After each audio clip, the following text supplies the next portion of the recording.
भद्रावती भूमी अभिलेख कार्यालयाच्या वतीने छत्रपती शिवाजी महाराज महसूल समाधान शिबिर आयोजित करण्यात आले असून नंदोरी, मांगली, रय, चंदनखेडा, घोटपेठ, मुधोली, भद्रावती येथे आयोजन करण्यात आले। डिजिटल साधनांच्या माध्यमातून पारदर्शक, कार्यक्षम व लोकाभिमुख प्रशासन उभारण्याचा हा प्रयत्न असल्याने हे अभियान जनतेच्या हिताचे असून जास्तीत जास्त शेतकऱ्यांनी सहभाग घ्यावा असे आवाहन भूमी अभिलेख कार्यालय भद्रावतीचे उपअधीक्षक श्रीकृष्ण पारधी यांनी केले। आयोजित करायची शिबिराची मंडळ आम्ही नंदोरी येथे 7/3/2026 हनुमान मंदिर परिसर नंदोरी आणि मांगली रयतवारी 14/3/26 ग्रामपंचायत बटाळी आणि चंदनखेडा 10/4/26 ग्रामपंचायत चंदनखेडा, घोडपेठ 17/4/26 किसान भवन घोडपेठ आणि मधोली 8/5/26 ग्रामपंचायत समाज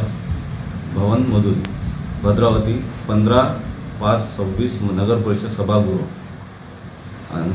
समाधान शिबिराची इकडील कार्यालयातून खालीलप्रमाणे उपक्रम राबवण्यात नियोजित करण्यात आलेले आहे। ई रेकॉर्ड प्रणालीबाबत माहिती प्रात्यक्षिक सादर करणे, भूनक्षा पोर्टलची माहिती, नक्षा डाउनलोड प्रक्रिया याबाबत माहिती व प्रात्यक्षिक सादर करणे, आधुनिक मोजणी उपकरणे यांचे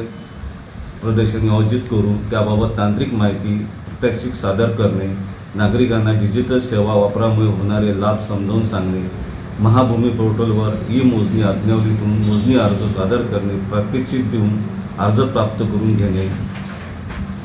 फेरफार अर्ज आज्ञावलीमध्ये सादर करण्यावर माहिती देणे व अर्ज प्राप्त करून घेणे, संबंधित मंडळातील निकाली मोजणी प्रकरणी प्रति वितरित करणे, एकत्रित कुटुंब धारण जमिनीचे नोंदणीकृत वाटणीपत्राच्या आधारे विभाजन व महाराष्ट्र जमीन महसूल अधिनियम कलम 1966 कलम 85 अन्वये पोट हिस्सा कामी एकत्रित कुटुंब पोट हिस्सा मोजणी याप्रमाणे मोजणी प्रकार लागू करण्यात आलेला असून सदर मोजणी प्रकरणात मोजणी फी 200 रुपये प्रति पोट हिस्सा याप्रमाणे असलेल्या शिबिरात जनतेस माहिती पुरवून संबंधित मंडळातील गावामध्ये स्वामित्व योजनेअंतर्गत प्राप्त सनद वितरित करणे, शासनाकडील अधिसूचना दिनांक 8/8/23 अन्वये प्रमाणभूत क्षेत्र मर्यादा बागायत क्षेत्र 10 गुंठे व जिरायत क्षेत्र 20 गुंठे करण्यात आलेल्या याबाबत माहिती देणे, स्वामित्व योजनेअंतर्गत प्राप्त सनदमध्ये दुरुस्तीबाबत तक्रार अर्ज प्राप्त करून घेणे, भूमी अभिलेख विभागामार्फत राबवण्यात येणाऱ्या विविध योजना व सेवाची माहिती दर्शवण्यात माहिती जनजागृती करणे एवढी माहिती द्यायची।